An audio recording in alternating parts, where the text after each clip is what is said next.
Although Valentine's Day is right around the corner, that didn't stop several from getting their hearts broken in the NFL as they either got fired from their jobs or they just did not get hired for a new job. We have now seen a full on, you know, assault, not assault, but full on just slaughter of head coaches in the NFL. And now there are 8 positions that have been filled, and we are going to cover that today. I'm your host, Matthew Raridan, and this is Total Sports Talk Beyond the Lights.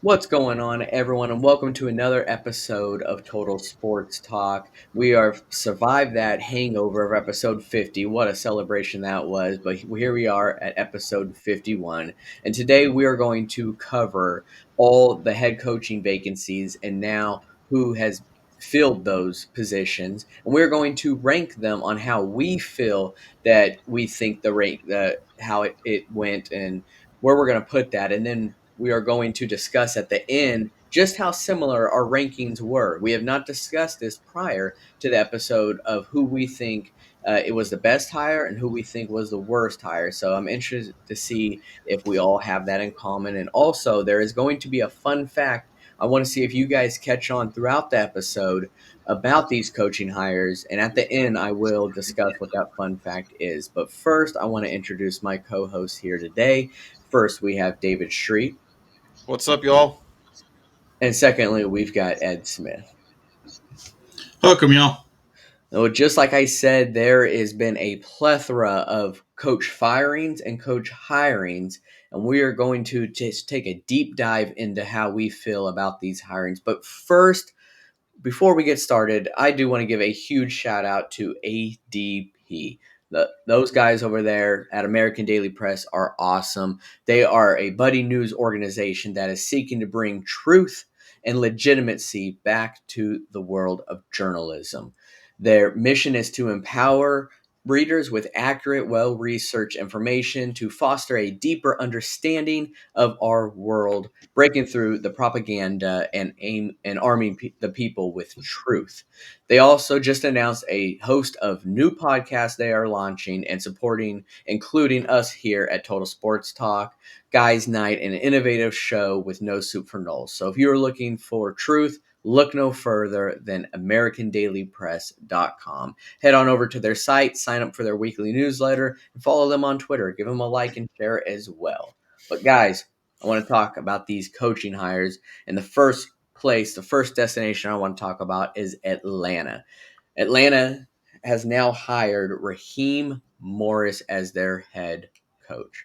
For the record, everybody, none of us discussed this before, so none of us know what our respective rankings are. Just wanted to throw that out there.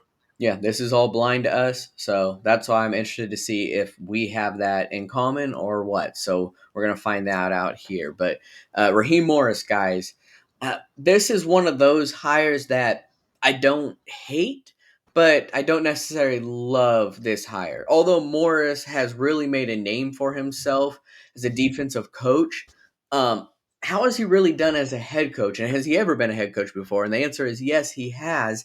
And well, David could tell you all about this as his stint in Tampa Bay as a head coach, but he only won 17 games in 3 seasons as their head coach down in Tampa Bay.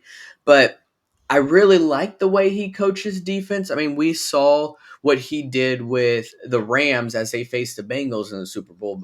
But granted, the Rams did have a lot of great key defenders on that team, some of the likes of Jalen Ramsey, Aaron Donald. But Raheem Morris is, I feel like, a really smart defense coach, and he was in that same defensive coaching that Mike Tomlin was in when he was down in Tampa Bay when they won a Super Bowl against the Raiders in, what was that, 2002, I believe. So he's been around for a while. He has seen a lot of things. So that's why it's that I don't hate it, but I don't love it mentality that I have for this hire, because he has been around for a while, so he has seen a lot. But when he was given an opportunity to be a head coach, it didn't go so well for him. But he could have learned from them. So I'm interested to see how much he grows from that time of being a head coach to now going through the defensive coordinators with the Rams and how things are going to play out now. So that is something to keep an eye on for me. But it's one of those that it's kind of in the middle. It's kind of a toss up to me of how much I like it versus how much I don't like it. So with that being said, I'm going to go ahead and start with the first ranking out of the head coaching vacancies that have now been filled. So it's 1 through 8, guys. But for me, I'm going to have Raheem Morris at 5 on my list. So 1 being the best, 8 being the worst. I have him at a 5. David, what are your thoughts? So, yes, Raheem Morris does have head coaching experience, but his head coaching record ultimately isn't great. And the Rams did win the Super Bowl under him, but it helps when you have guys like Aaron Donald, Jalen Ramsey, and also Von Miller. But for what it's worth, Raheem Morris was actually a coach in Atlanta for a few seasons, so there is a familiarity aspect there. But I'm going to go one below you, Matthew, and I have Raheem Morris ranked number 6 on my list. All right, okay. Ed, where do you got him in your rankings? I've got him actually one below that. I've got him at number 7. He's a defensive minded coach for a team that has offensive star power in the making, and we just don't know why they would go defense when they have so much offensive talent to develop over the next few years. Yeah, I mean that makes sense. I mean, uh, there's kind of been we're going to talk about. There's been kind of a trend when it comes to that, but yeah, going into a team that does have the keys at offense is interesting with a defensive minded coach coming in. But that brings us to our And next. well, Well, what's up, there David? go there goes our chance of having unanimous rankings. Yeah. Yep. There it is. It's already snapped right at the first one. But I love it. I mean, we were 5, 6, and 7, just like that. So, but hmm we are going to stay in the NFC South here, as we're going to go over to Carolina here with Dave Canales. And David, I want you to go ahead and talk to us about his hire there.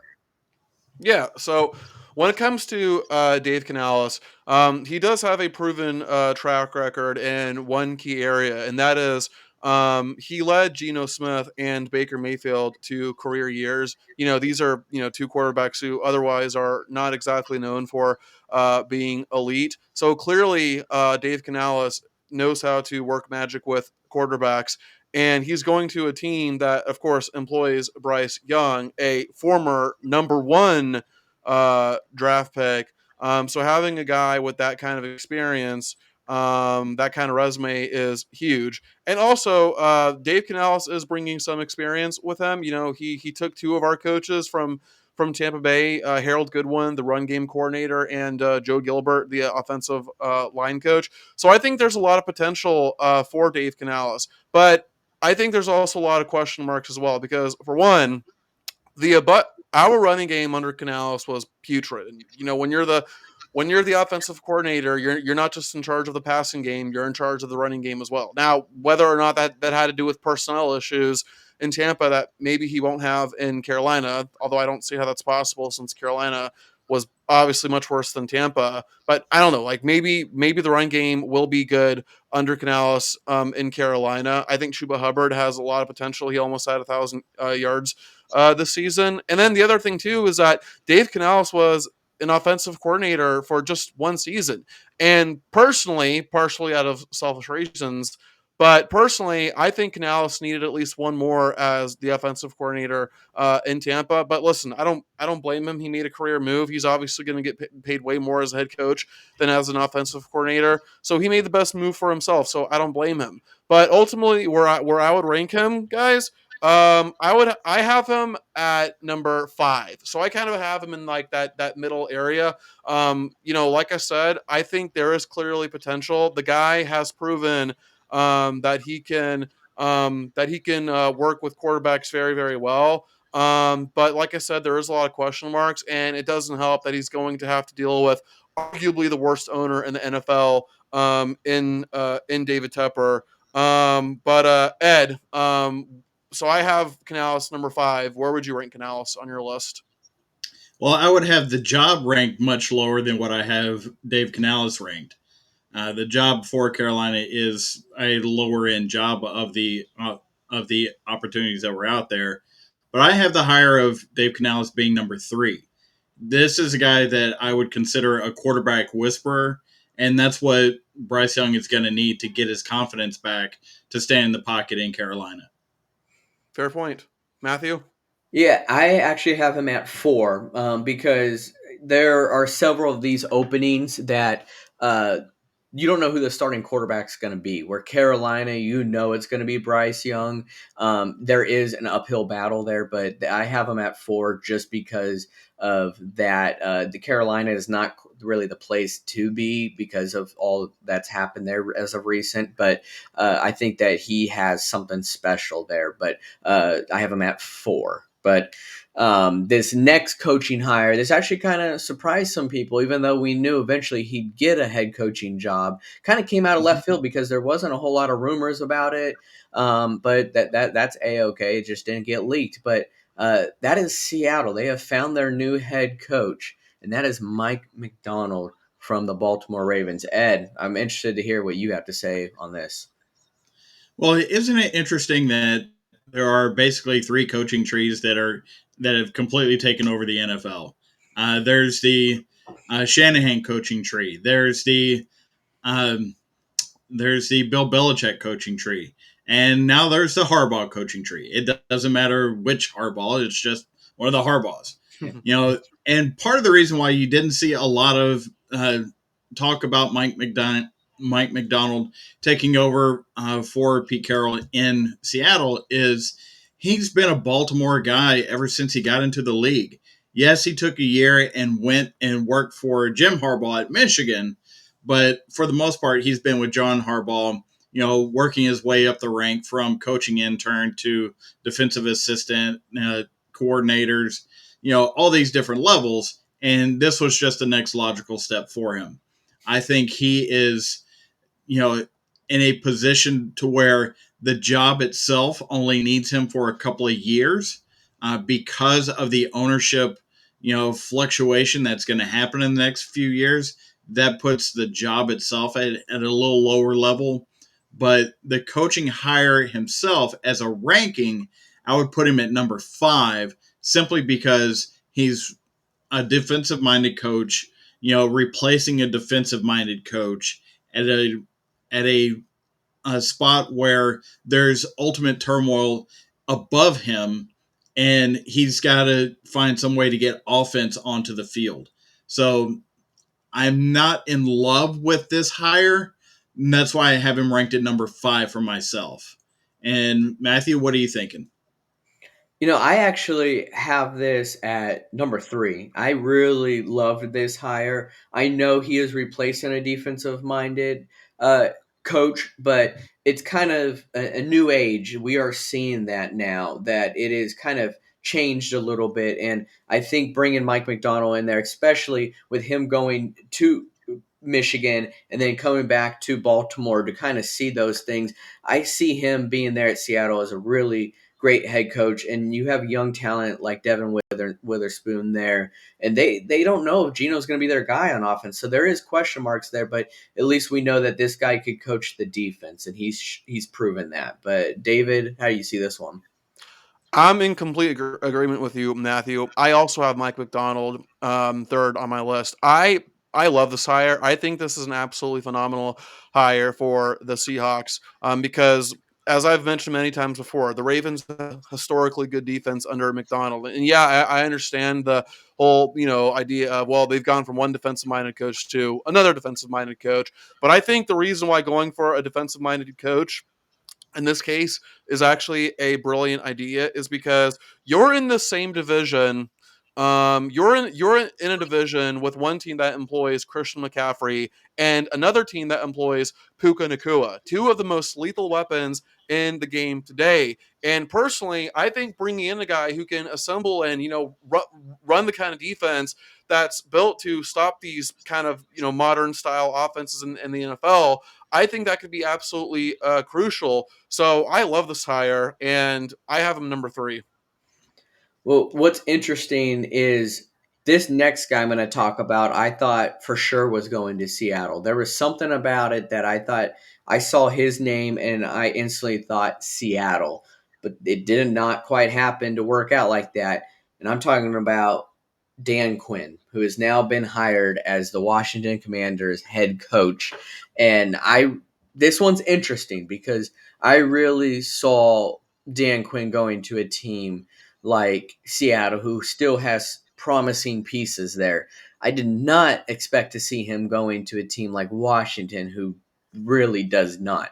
I know that Washington has a lot of money to spend, and they will be drafting very early, but I was really thrown off guard with this hire here because not that none of us really saw it coming. It's just that it never, in my opinion, made sense. That's why I thought, all right, he's going to stay back in Dallas. He has amazing pieces there on defense with Micah Parsons. You're going to have Trayvon Diggs come back after his injury, next year. You are going to have a lot of key pieces at defense. That's only going to propel you even more for maybe another head coaching job that opens up next year if there is one. But that is the risk that you play: is, do I go for a head coaching job now, or do I stay at this position, which we have seen with Eric Bieniemy, who is also in Washington as a coordinator still, when anyone would have killed to have him at head coach. But Dan Quinn, we saw what he did in Atlanta, and he's your typical 500 head coach. I mean, he has, I want to say, a career record at as a head coach at like 503. So he's right there at about 500. So he's going to give you some wins, but he's going to give you some losses as well. That's essentially what it is. But he's gone to a Super Bowl where we saw an epic collapse, which we've talked about it many times before, 28-3 deficit. And the next year, he didn't let him phase him as much as they made the playoffs again the next year, but then they lost to the Eagles. But it's just, I don't know how Dan Quinn's going to do this time around. He had the talent in Atlanta, especially on offense, even though he's a defensive minded coach. But Washington, I don't know. I mean, is Sam Howell really going to be their guy? I don't really think so. But how are they going to draft this upcoming draft? It's important. And they do have the money in free agency. So who are they going to be looking at? But they feel that Dan Quinn's their guy, but I'm just not quite sure about that yet. So as far as the hiring goes, I'm actually going to put this one at 7. I think he is pretty close to the second to worst hire, or at least fit right now. I just don't like the hire as much, but that's just how I feel. David, I don't know if you're in agreement, but how are you feeling about the hire? Well, Matthew, this is actually kind of crazy because I'm pretty much on the exact opposite side of you. I have Dan Quinn number 2 on my list. And the reason why I have him that high is because he does have the head coaching experience to help him. He took the Falcons to the Super Bowl. Now, if you want to make the argument that that was more Kyle Shanahan, okay, we can hear it, but that's an argument for another time. But Dan Quinn was also the architect of one of the best defenses that we've ever seen. And as the Cowboys defensive coordinator, the Cowboys had a top 5 defense under Dan Quinn. Okay. So Dan Quinn has, he's proven himself as an excellent defensive minded coach, and he does have head coaching experience. And who knows, like he could be exactly the kind of head coach that Washington needs right now, like a man who can kind of steady the ship there. So maybe this is a bit of a hot take, but I really like this hire, and I have him number 2 on my list. Ed? I I'm kind of in between on you guys. I've got Dan Quinn at number 4, and Matthew, you bring up some great points there. About what's around him going into Washington. the point about him being at a 500 record, that was including the losses that he had after he had built that team, built the Falcons to go to the Super Bowl. You know, and when you add those losses after that, when the team basically folded in on itself after that Super Bowl, that doesn't tell the story of a coach that helped raise a team from the ashes within 2 years Mhm. to go to a Super Bowl. And that's what I think Washington's getting out of this. You know, I've talked, several times on this show about uh, the having the new owner trying to scrub Dan Snyder out of names off the walls in Washington with the new uh, developing player personnel GM, and with Dan Quinn, I think if they put their heads together and do it right, this is going to go very well for them. I do have this at number 4 for my ranking. Okay, okay, okay. Well, I feel like this next hire here, we're probably gonna be a little unanimous, but that's just my guess here. But we're gonna talk about it some more here, and Ed actually specifically gonna talk about it. But that's the New England Patriots gone with Bill Belichick and in with the new. And I'm not talking about mustard. I'm talking about mayo, and that's Gerard Mayo. Yes, yes. Being in the South, we love using mayonnaise and mustard in our potato salad, and you know, I I'm a mayonnaise guy myself, but not in this spot. This is really a head scratcher of all head scratchers in this coaching carousel through this hiring period, because this to me screams, I want everything the status quo of what it used to be, not what it is now. And hiring Mayo at basically hours after letting Bill Belichick go, they said parting ways, but we all know what it was. Let Bill say that instead of saying he was fired. Um, this is a guy that he only started coaching after being a player in New England, coached in New England as an inside linebackers coach for a couple of years, and now he's the head coach with no other NFL coaching experience. This screams desperation of what it used to be, and I don't think it's going to work out well for them at all, because it's going to take a whole lot more than just the fact that you wore that emblem on your helmet while you were in the league as a player for you to be successful in the same spot. And not to mention, uh, Bill Belichick's coaching tree is not the greatest. There have been a lot of fall flat on your face coaches come out of the New England area, and I think this is going to be another one of them. You know what? What do you guys think? Oh, Ed, I'm in. Well, what about your ranking? You didn't get your ranking. Oh, the ranking itself, I have him dead last. I I figured. that's I've got him at number 8, no problem. Yeah, I figured that. Matthew, you can go, and then I'll go Yeah, after you. yeah. I mean, I think it's also a no-brainer of being dead last as well. I have him at 8. It just didn't make any sense. It's more than just a head scratcher because they had this planned. It sounded like actually for a while. It sounded like Gerard Mayo was going to be their guy going into the year. They knew that this was going to be Belichick's last, and it's like that's the guy who you planned for. Because it almost makes it seem like this was a last resort because of what what he brings or the lack thereof. So I have him at 8, and David, I'm sure you're right there too. Oh, I'm in total agreement with the both of you. This is far and away the worst hire. I have him eighth on my list.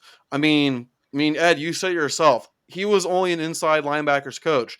So, like, it wasn't like he was leading the entire unit. He was only leading part of a unit, right? Because there's also the outside linebackers, and he was only leading the inside linebackers.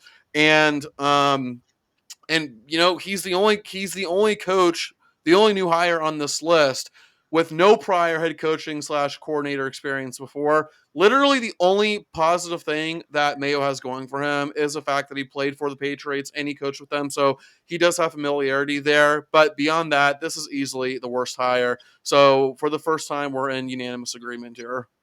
Yep. Yes, we are. But this next hire could be a toss up here. Um, and this is over in Las Vegas, and it seems like nowadays when you hear the Raiders, there is a lot of question marks, or there's a lot of drama. And this hire here was very interesting. So Antonio Pierce with the Las Vegas Raiders. David, tell us about that one. Yeah, so when it comes to Antonio Pierce, listen, there's no doubt that the Raiders vastly improved under Pierce. But before we get there, Pierce has arguably the one trait that you need the most as a head coach, and that is trust and respect of the locker room. Okay, because let's remember that Max Crosby pretty much said, "Hey, if Antonio Pierce is not hired as the full time guy, then I don't want to be in Vegas anymore. I want to play for another team." Like that just shows you the kind of respect that Pierce commands his players. That your best player, the face of your team, respects you that much that he doesn't want to be there anymore if you're not hired as the full time head coach. Now circling back, the Raiders vastly improved under Pierce. First 8 games under Josh McDaniels, they were 3-5, and then the last 9 games under Pierce after McDaniels got fired, they were 5-4 to end the season. And just look at the stats across the board. You can just see the clear and obvious improvement there. When it comes to rankings, I have Antonio Pierce number 4. I understand that he's only been an interim, but you cannot, in my opinion, you cannot deny the improvement that the Raiders displayed under Pierce, and you cannot deny the obvious fact that the players love Antonio Pierce. So I think the Raiders did the right thing by going for the in-house hire here, and I have Antonio Pierce number 4 on my list. Ed, how about you? Where do you rank him? I have him at number 2 for every reason that you said. I, you know, you can't bring in somebody from the outside and automatically know that they're going to have the trust of the locker room. So having him already there in place, you already know what you're getting out of him as a head coach, and he's going to improve in the offseason of being a head coach. I don't see how this isn't the second best move of these coaching hires across the board. Matthew? I love it. Well, Ed, I'm in complete agreement with you. I actually have him at number 2. I for all those reasons as well. And to give an example, I'm gonna talk about a guy really quick that we have mentioned on here, and that is Dan Campbell. The respect and the faith that his players have in him, and vice versa, shows you where the Lions are now today. They from where they were to where they are today because they have that trust and faith in their coach, regardless of what he calls. And I saw the same exact thing with the Raiders when it came to Antonio Pierce. They love this guy, and he loves them too.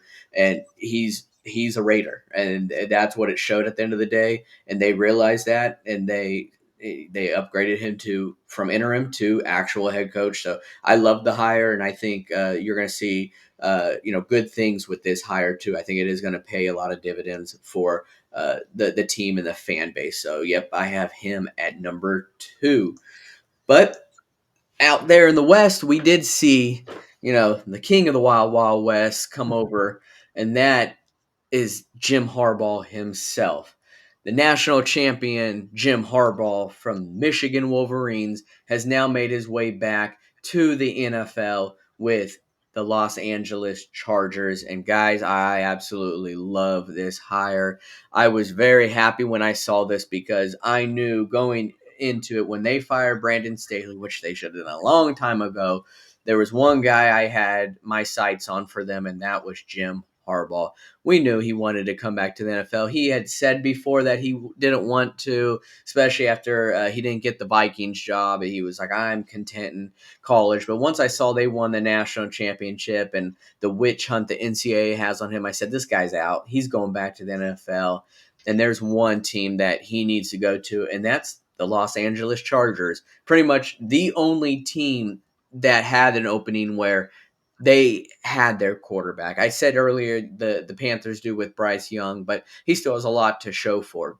Justin Herbert on the other hand, he has not peaked. In my opinion, I don't think he's peaked, but I think that he has shown so much of his potential that he could be one of the top quarterbacks to come, but he needs that guy to guide him. And who's that guy that's going to guide him? Well, a guy who played quarterback for them actually when they were the San Diego Chargers playing down in Qualcomm, and that's Jim Harbaugh. So Jim Harbaugh, he brings a lot to this team. But the reason why I love this hire more is he kind of did the Dion approach, but in a great way. Is he brought his luggage with him down to LA. He brought some key people to the Chargers from Michigan, people who with him had a lot of success in Michigan. So I really love this hire. This was something that not only this franchise needed, especially with what they've gone through with Brandon Staley, but this is what Justin Herbert needed.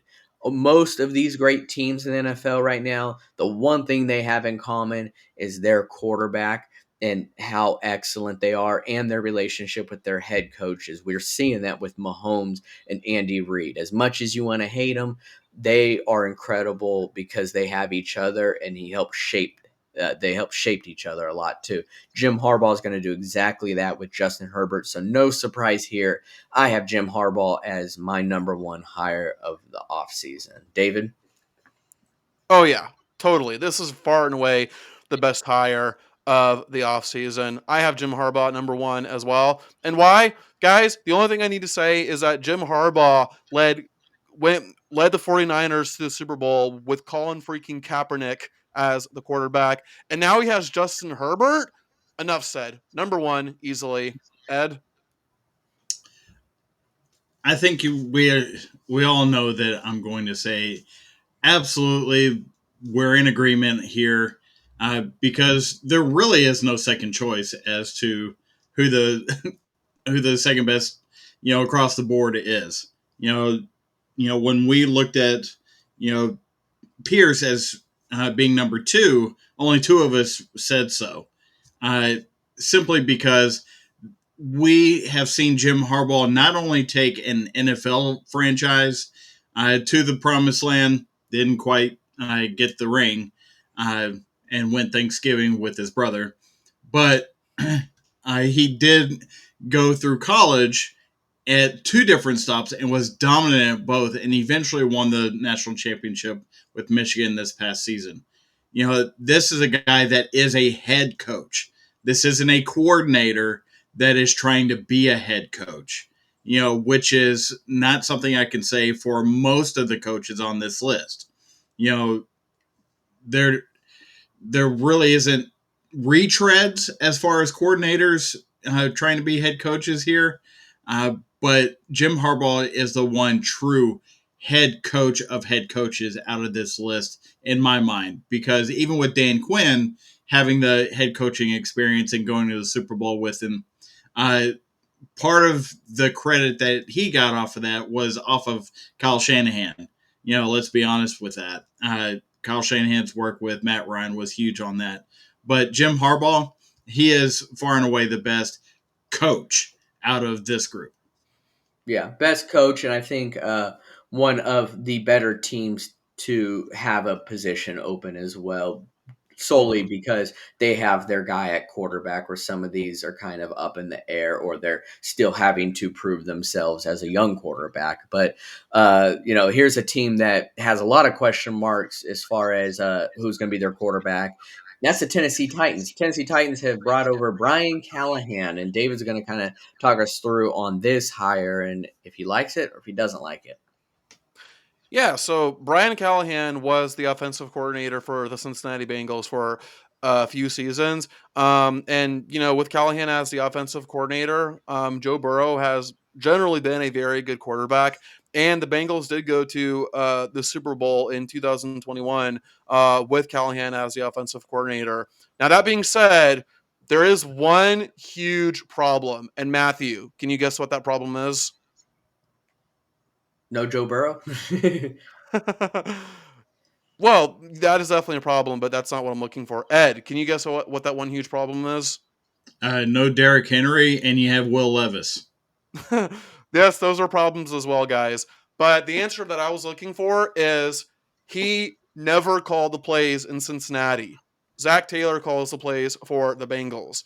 Now, I don't doubt that Brian Callahan, presented ideas for Zach Taylor to work with, but like at the end of the day, how am I supposed to trust you to run an entire team and, seemingly the offense when you weren't even the one calling the shots at your last stop? So let's just get into the rankings here. Okay, I have Callahan as number 7 for the reasons that I gave out. He's never been a play caller, so how am I supposed to trust him to run an entire team? And also, the Tennessee Titans have like things in Nashville are looking very bleak because one, he's more than likely not going to have Derrick Henry. Derrick Henry is probably going to bolt out of Nashville. And two, he's dealing with one of the worst quarterback rooms in the entire league with Will Levis and Ryan Tannehill. So good luck, buddy. But that's where I have Callahan, number 7. How about you, Ed? Well, one of the advantages that I actually give Mike Callahan in my ranking, which is going to be number 6 out of 8, is the fact that him being an offensive minded guy and helping with the development of Joe Burrow is going to help uh, with him being hired to really develop Will Levis, and work with the offense in Tennessee because apparently Tennessee wants to, have their identity be on their offense, and Mike Callahan has done well with developing not through the play calling, which I totally get your point, David, but through development of talent. And Mm-hmm. we all see the arm talent of Will Levis. We just got to get in his head and see if we can, rattle around some quarters in there to make sure that he can throw the ball where it's supposed to be, as opposed to just rocketing something, into a DB's arms. Yeah, absolutely. And it's Brian Callahan, not Mike. Brian. Oh, my my bad. It's all good, man. We all make mistakes. It's all good. Matthew? Yeah, David, I knew that was your answer because that is as far as the play calling goes, because that's why I have him at this spot in my rankings because of his lack of play calling. That is a really big deal, and that is a big con to me. But it wasn't the worst hire that, in my opinion. Yeah, we talked about a guy named Gerard Mayo as the worst hire, and yes, Tennessee has a guy who likes mayo in his coffee, but that is not why he is not the worst hire. I think that he does have potential because he has been a part of the development of Joe Burrow. But let's not forget, guys, he was a quarterback coach when the Broncos won the Super Bowl with Peyton Manning. Granted, Peyton Manning was already one of the best at that time, so I'm not saying he had anything to do with his development, but he still had his ear. He still Well, and let's not forget, Peyton Manning sucked that year. So let's not give Callahan too much credit for that. no, that was the year Peyton Manning was the number one offense in the NFL that year. Oh, That was the year 2013. after. Was it they lost against Seattle in the Super Bowl and then they won the next year. So Right. Oh, And okay. that was the year that Peyton Manning was a hindrance more than he was a help. Oh, okay. I see what you're saying now. Carry on. yeah, but yeah, so I have him at number 6. It wasn't the worst, it wasn't the second worst, but to me, the play calling and being a head coach, a first time head coach, is going to be an issue for me, and I think with the Titans, it's going to be kind of as well. But I have him at number 6 in my ranking. Perfect. Now I will tally everything up, and Well, while David tallies these up, I'm going to talk about my fun fact here if you haven't caught on. But I'm going to give you guys another hint as I talk about it. I'm going to start at the beginning here, Atlanta. Raheem Morris took over for Arthur Smith. Arthur Smith got the boot. And where is he now? He is now a offensive coordinator for the Pittsburgh Steelers. Then on to Carolina, which we know Frank Reich got the boot as well. And where he's at now, I don't even think he has a job at the moment, but I could be wrong. Seattle, Pete Carroll is gone. He has not been hired by anyone else. Last I know, he's still within the Seattle franchise, but he wants to coach. Washington and Ron Rivera. Ron Rivera is now nowhere with a coaching job, to my knowledge, at the moment. Las Vegas, they had Josh McDaniels as their head coach. He got the boot. He is nowhere as well right now for a coaching job. And then we have New England, where we have Bill Belichick as one of the highly regarded head coaches in all of football. He was interviewing for several positions and ultimately did not get any of the positions. And then the Chargers with Brandon Staley, he did get I want to say, a defensive coordinator position job. Philadelphia might have been, or where did he go? He just got hired somewhere, but I um, think it was Philadelphia. He interviewed with the Packers, and yeah, oh, the cheeseheads came out with their pitchforks. and rightfully so. And then Tennessee Titans and Mike Vrabel. This was a surprising one to me because I thought he was going to be a highly regarded coach to be hired, but he has not been hired anywhere right now. He's probably waiting for Ryan Day to get fired at Ohio State. He'll eventually go there. But with that being said, that is my fun fact. If you haven't caught on, all the head coaches that lost their jobs did not get any head coaching jobs at any of the other openings. So Bill Belichick, when he got fired, even though it was a peaceful firing, you thought for sure he was going to get a head coaching job somewhere, and he did not. So it is kind of shocking that all the head coaches that got the boot did not get a head coaching job anywhere else, and for the majority of them, don't even have a job right now. So that is my fun fact for these coaching hirings and firings. But David, where are we sitting at with these rankings? Have you been able to tally them up yet? Yep, pretty much. Let me just check to make sure that I got everything. That I got everything right. Okay. Uh-huh. Yep. Making a Mhm. list and he's checking it twice and he's got the Yeah, beard like Santa. you're Look at darn that. right. All right. And that Okay. beard turns gray. We all know who Santa Claus is. Not Tim Allen. All right, guys, I have it. Are y'all ready? All Let's right. go. So this is the official TST ranking list. So all of our rankings combined on average. This is who we have on average. Number one, no surprise, Jim Harbaugh. We were all unanimous there. Okay. Number two, Antonio Pierce. Number three, Mike McDonald. Number four, Dave Canales. Number five, Dan Quinn. Number six, Raheem Morris. Number seven, Brian Callahan. And number eight, Gerard Mayo, our other unanimous ranking. And there you have it. Yep. I mean, Uh, some of us were kind of spot on with that, and we were unanimous with our number ones, our number eights, as those were pretty obvious. But in between was kind of a toss up. We didn't know how the rest were going to guess, but it was ultimately we kind of shared our opinions there, and for the most part, we were kind of pretty close. There wasn't many that were pretty far off, but I kind of want to just talk about briefly is how shocked are you guys that Bill Belichick did not get a head coaching job? Because it sounds like he still wants to coach. It's just New England didn't want him. But now we're kind of finding out, well, neither did anyone else. So, David, are you kind of shocked about that? I mean, surface level, it sounds shocking, but I'm not exactly shocked, Matthew. And the reason being is because One, the dude is in his 70s, like he's 70, 71, 72, and like most of these coaches are very young for a head coach. I think, unless I'm mistaken, I think the only like old guy is Jim Harbaugh. But everybody, well, I think Dan Quinn is almost the same as Jim Harbaugh. But the point is, most of these guys are fairly young for head coaches. So Bill Belichick's age doesn't help him. And guys, we've talked about it several times before. Okay.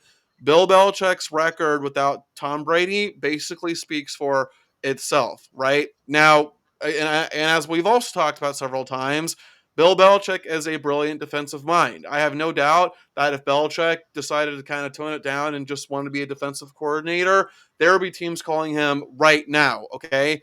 But when you have the accolades that Belichick has as a head coach, like you would be insane to want to demote to a coordinator position. So no, I'm not surprised. And listen, I understand that supposedly Belichick wants to break Don Shula's win record.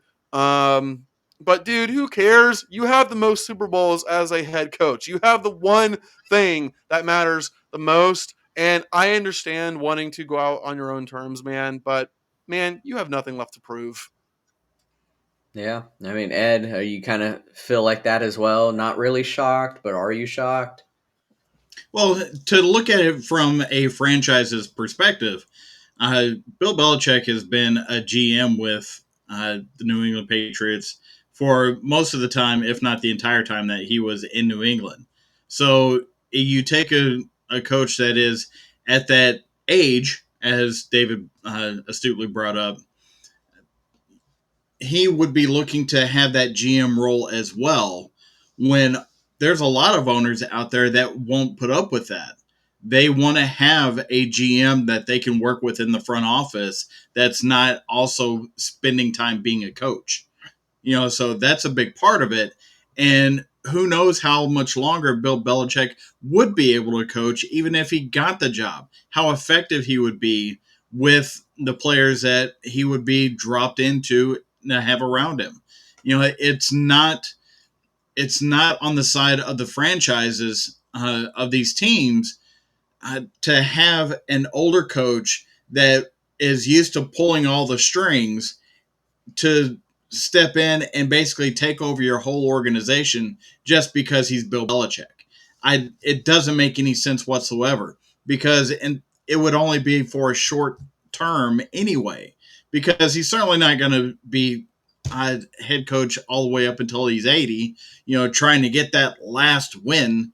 It's it that idea screams to me like seeing Johnny Unitas play in San Diego, seeing Joe Montana play in Kansas City, those players that just held on too long. They were still effective where they went, but this is the coaching equivalent of those players being in the wrong city. Emmitt Smith going to Arizona. The It was just devastating to see those players that are so tied to a franchise's history put on another uniform, and that's just not something that as fans I don't want to see. I, I want to remember Bill Belichick as a Patriot, you know, as a head coach, and mostly as a coordinator with the Giants. That's the picture I have in my head of Bill Belichick, and that's what it just needs to be. yeah, I'm just shocked, Ed, that you don't want to see Brett Favre in a Minnesota Vikings jersey. I mean, Oh, you or know a what? Jets. There's a whole section of my memory that I just want to just erase No. when you start thinking Brett Favre playing for the Jets. Oh, Yeah, Right? yeah, but that seems to be actually what the talk around town is that a lot of these teams didn't want to give Belichick that control, and that's the control that he was wanting in return. So that seems to be kind of on cue what you're saying, Ed. And it's at the end of the day, these teams went with someone else, and Belichick's gonna have to decide: do I want to continue to coach? Or do I want to retire for good because he's going to have a year to think about it unless someone needs a GM that they want him to be. But uh, who knows? We're going to find out. Bad But idea. Bad At, idea. at, at the moment, I think he's probably pondering retiring, and I think he should because, like David said, the most Super Bowl victories. It's you done it. And there's so many more jobs that you can have and stay in the NFL game besides Mhm. just being a coach. You Absolutely. know, if you've ever listened to Bill Belichick speak, he is a historian beyond historian of Mhm. the NFL, top to bottom. You know, as far deep as you can go, he can give scouting reports of players from the 1920s. I mean, that's how deep his knowledge goes within rosters and plays and the game itself. Right. So there's so much more that he can do. He just doesn't need to be on the sidelines in today's game. And the dude clearly despises the media. So, buddy, why do you want to keep dealing with that? Yeah, I know, like Marshawn Lynch, but It'd be I hilarious if he moved to Cincinnati. Oh my gosh. Literally, we're on to Cincinnati. Yep. But that's about all we have today, folks. I am really interested to hear what you guys have to say on these rankings.